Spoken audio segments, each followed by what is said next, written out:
sobre a onipresença de Deus, um sermão de John Wesley. Esconder-se-ia alguém em esconderijos, de modo que eu não o veja? Diz o Senhor. Porventura, não encho eu a terra e o céu? Diz o Senhor. Jeremias 23, 24. Quão fortemente e belamente essas palavras expressam a onipresença de Deus. E pode existir em todo o alcance da natureza um assunto mais sublime? Pode existir algo mais merecedor de consideração de toda criatura racional? Existe alguma coisa mais necessária a ser considerada e a ser entendida até onde nossas pobres faculdades mentais permitirão? Quantos excelentes propósitos ela pode responder? Que profunda instrução ela pode transmitir a todos os filhos dos homens e mais diretamente aos filhos de Deus? Como é então que tão pouco tem sido escrito sobre tão sublime e proveitoso tema? É verdade que alguns de nossos mais eminentes escritores têm ocasionalmente tocado nele e possuem diversas reflexões convincentes e bonitas que foram naturalmente sugeridas por ele. Mas qual deles publicou um tratado regular ou mesmo um sermão sobre o assunto? Talvez muitos estivessem conscientes de suas inabilidades para fazer justiça a tão vasto assunto. É possível, possam existir algumas tais mentiras ocultas nos volumosos escritos do século passado. Mas, se elas estão ocultas, até mesmo em suas próprias regiões, se elas já estão enterradas no esquecimento, dá no mesmo, qualquer que seja o uso delas, como se elas já nunca tivessem existido, como se nunca tivessem sido escritas. O que parece faltar ainda, para o uso geral, é um discurso claro sobre a onipresença ou ubiquidade de Deus. Em primeiro lugar, de alguma maneira, eu pretendo explicar e provar aquela gloriosa verdade. Deus está neste e em toda parte. E então, em segundo lugar, aplicando-a às consciências de todos os homens racionais. E em terceiro, algumas inferências práticas. Assim sendo, eu me esforçarei pela assistência de seu espírito, primeiro para explicar um pouco a onipresença de Deus, mostrar como devemos entender esta gloriosa verdade. Deus está nesta e em toda parte. O salmista, você pode lembrar, fala enfaticamente e belamente sobre ela, no 139º Salmo, observando na mais exata ordem. Primeiro, Deus está neste lugar, e então, Deus está em todo lugar. Ele observa, primeiro, tu está ao redor de minha cama e em volta de meu andar, e espias todos os meus caminhos. Salmos 139, 3. Tu tens me moldado por todos os lados e colocado sua mão sobre mim. Salmo 139, 5. Embora a maneira disto, ele não poderia explicar como foi, ele não poderia dizer. Tal conhecimento, diz ele, é tão maravilhoso para mim, eu não posso atingi-lo. Salmo 139, versículo 6. Ele, a seguir, observa da maneira mais vibrante e efetiva que Deus está em todo lugar. Para onde eu irei do teu espírito? Para onde fugirei da tua presença? Se eu subir aos céus, tu estás lá. Se eu descer no inferno, tu lá estás também. Salmo 139, 7 e 8. Se eu ascendesse, falando à maneira de homens, para a parte mais alta do universo, ou descesse para o posto mais inferior, tu igualmente estás presente em ambos, e em um e em outro. Se eu tomasse as asas da manhã e permanecesse nas partes mais extremas do mar, até mesmo lá tua mão me conduziria, teu poder e tua presença estariam perante mim, e tua mão direita me seguraria, vendo que tu estás igualmente no comprimento e largura, e na altura e profundidade do universo. Na verdade, tua presença e conhecimento não apenas alcançam os limites mais extremos da criação, mas tua visão onipresente, mesmo até os reinos intransitáveis se estende, da noite não criada. Em uma palavra, não existe um ponto do espaço, quer dentro ou fora dos limites da criação, onde Deus não está. Na verdade, este assunto é também amplo para ser compreendido pelos limites estreitos do entendimento humano. Nós podemos apenas dizer: o grande Deus, o Eterno, o Espírito Altíssimo, é ilimitado em sua presença, quanto em sua duração e poder. Em condescendência, na verdade, a nosso fraco entendimento, disse que ele habita no céu, mas estritamente falando, o céu dos céus não pode contê-lo, mas ele está em todas as partes do seu domínio. O Deus universal habita no espaço universal, de maneira que podemos dizer: salve Pai, cuja criação chama, a incontáveis mundos atende, Jeová compreendendo tudo, a quem ninguém pode compreender. Se nos atrevermos a tentar uma ilustração disto, um pouco mais adiante, o que é o espaço ocupado por um grão de areia comparado àquele ocupado pelos céus estrelados? É como uma cifra, é nada, ele desaparece na comparação. O que é ele, então, para toda a expansão do espaço, ao qual o todo da criação é infinitamente menos do que um grão de areia? E ainda assim, este espaço, para o qual o todo da criação não mantém proporção, afinal, é infinitamente menor em comparação ao grande Deus do que um grão de areia. Sim, uma milionésima parte dele, comparado à totalidade daquele espaço. Este parece ser o significado claro daquelas solenes palavras que Deus fala de si mesmo. Eu não preencho os céus e a terra? E estas provam suficientemente sua onipresença, a qual pode ainda ser provada desta consideração. Deus age em todos os lugares e, portanto, está em todos os lugares, porque se trata de uma impossibilidade total de algum ser criado ou não criado poder desenvolver-se onde a sua presença não está. Deus age no céu, na terra e debaixo da terra, através de todo o alcance da sua criação, sustentando todas as coisas, sem o que tudo mergulharia em um só instante em seu primitivo nada. Governando tudo, todo momento, dirigindo tudo, e ainda assim, sem destruir a liberdade de suas criaturas racionais. Os próprios ateus reconhecem que o grande Deus governa as partes conspícuas e maiores do universo, que ele regula os movimentos dos corpos celestes, do Sol, Lua e estrelas, que ele é totam mens agitans molem, et manian si corpore missens. A alma do todo, que preenche, penetra e impulsiona o todo. Porém, eles não tinham o entendimento de que Deus dá atenção à menor das coisas, assim como à maior, o entendimento do fato dele presidir sobre tudo que ele criou e governar átomos, assim como mundos. Isto nós não poderíamos saber, a menos que agradasse a Deus revelar isto de si mesmo. Não tivesse ele mesmo nos informado assim, nós não teríamos nos atrevido a pensar que nenhum pardal cai ao chão sem a vontade do nosso Pai que está no céu, e muito menos afirmar que até mesmo os fios de cabelos de nossa cabeça são todos numerados.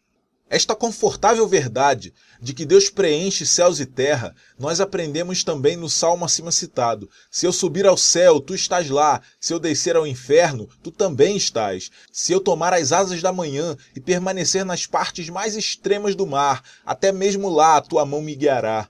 O significado é: se eu me deslocar para alguma distância que seja, tu estás lá, tu ainda me cercas e colocas tua mão sobre mim. Permite-me voar para alguma distância concebível ou inconcebível, acima, abaixo ou de qualquer lado. Não faz diferença. Tu ainda estás igualmente lá. Em ti eu ainda vivo e me movo e tenho minha existência. E onde nenhuma criatura está, ainda assim Deus está lá. A presença ou a ausência de alguma ou de todas as criaturas não faz diferença com respeito a ele. Ele está igualmente em tudo ou na ausência de tudo. Muitas têm sido as disputas em meio aos filósofos se existe tal coisa como espaço vazio no universo. E hoje geralmente se supõe que todo o espaço esteja cheio. Talvez não possa ser provado que todo o espaço esteja preenchido com matéria, mas o próprio ateu testemunhará conosco. Jovis omnia plena. Todas as coisas estão cheias de Deus. Sim, e o espaço existe além dos limites da criação, porque a criação deve ter limites, uma vez que nada é ilimitado, nada pode ser, a não ser o grande Criador. Até mesmo este espaço não pode excluir aquele que preenche o céu e a terra. Exatamente equivalente a isto é a expressão do apóstolo em Efésios 1:23, não como alguns estranhamente têm suposto concernente à igreja, mas concernente ao chefe dela. A plenitude dele que preenche tudo em todos. Tapanta em pazim, literalmente traduzida, todas as coisas em todas as coisas. a mais forte expressão da universalidade que pode possivelmente ser concebida. Ela necessariamente inclui a última e a maior das coisas que existe, de maneira que se alguma expressão pudesse ser mais forte, ela seria mais forte do que até mesmo esta, o preencher céus e terra. Na verdade, esta mesma expressão, eu não preencho céus e terra, a questão sendo igual e mais forte afirmação, implica a mais clara declaração de que Deus está presente em todos os lugares e preenche todos os espaços, porque é bem sabido que a frase hebraica céus e terra inclui todo o universo, toda a extensão do espaço, criado ou não criado, e tudo que nele há. Mais do que isto, nós não podemos acreditar na onipotência de Deus, a menos que acreditemos em sua onipresença, porque uma vez que, como foi observado antes, nada pode agir onde não existe, se houver algum espaço onde Deus não esteja presente, ele não seria capaz de fazer alguma coisa lá. Consequentemente, negar a onipresença de Deus implica igualmente em negar sua onipotência. Estabelecer limites para um é indubitavelmente estabelecer limites para o outro também. De fato, onde quer que suponhamos que ele não esteja, lá supomos que todos os seus atributos sejam em vão. Ele não pode exercitar lá, quer sua justiça ou misericórdia, quer seu poder ou sabedoria, em um espaço extramundano, por assim dizer, onde supomos que Deus não esteja presente, nós devemos, é claro, supor que ele não tenha duração. Mas como se supõe que isto esteja além dos limites da criação, então está além dos limites do poder do Criador. Tal é o absurdo blasfemo que está implícito nessa suposição. Mas tudo que é ou pode ser dito da onipresença de Deus, o mundo faz uma grande objeção. Eles não podem vê-lo, e isto está realmente na raiz de todas as outras objeções dele. Isto nosso abençoado Senhor observou há muito tempo, de quem o mundo não pode receber, porque eles não o veem. Mas não é fácil responder. Você pode ver o vento? Não pode. Mas você pode, no entanto, negar sua existência ou sua presença? Você diz, não, porque eu não posso conceber isto pelos meus outros sentidos. Mas, através de qual dos seus sentidos você percebe a sua alma? Certamente, você não nega a existência ou a presença dela, e ainda assim, ela não é o objeto de sua visão, ou de qualquer um dos seus outros sentidos. É suficiente, então, considerar que Deus é um espírito, como é nossa alma também. Consequentemente, nenhum homem o viu ou poderá ver com os olhos da carne e sangue. Mas admitindo que Deus está aqui, assim como em toda parte, que Ele está em volta de toda a nossa cama e em todos os nossos passos, que Ele nos cerca por trás e pela frente e coloca sua mão sobre nós, que conclusão nós podemos traçar disto? Que uso nós poderemos fazer desta terrível consideração? Não é adequado e correto nos humilharmos diante dos olhos de Sua Majestade? Nós não deveríamos trabalhar continuamente para reconhecermos Sua presença com reverência e temor divino? E não, na verdade, com o temor dos demônios que acreditam e tremem, mas com o temor de anjos, como alguma coisa similar àquele que é sentido pelos habitantes do céu quando, escuridão com excessiva luz suas bordas mostram, ainda assim ofuscam os céus para que o mais brilhante serafim não se aproxime, mas com ambas as asas velem os olhos deles.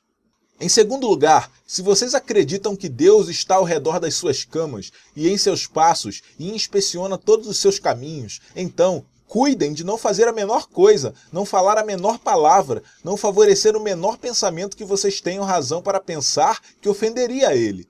Suponham que o mensageiro de Deus, um anjo, esteja agora do seu lado direito e fixando os olhos dele em você. Você não cuidaria de abster-se de toda palavra e ação que você soubesse que ofenderia a ele? Sim, suponham que um de seus mortais colaboradores, suponham apenas que um homem santo permaneceu ao lado de vocês. Vocês não seriam extremamente cautelosos em como se conduzirem a eles, ambos em palavra e ação?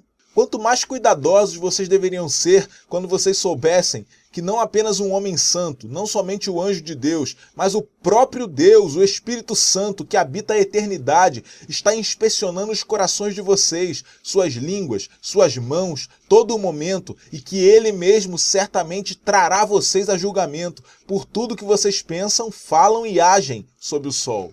Especificamente, se não existisse uma palavra em nossa língua, nem uma sílaba que vocês falem, mas Ele a conhece completamente. quão cuidadosos vocês seriam ao colocarem um vigia em suas bocas e ao manterem a porta dos seus lábios fechada. Quão prudente conviria a vocês em todo o seu modo de vida, estando avisados por seu juiz que pelas suas palavras vocês podem ser condenados. Quão prudentes, a fim de que alguma comunicação corrupta, alguma comunicação não generosa, sim, o discurso sem proveito, possam derivar-se da boca de vocês, em vez daquilo que é bom para o uso da edificação e adequado para ministrar graça aos ouvintes.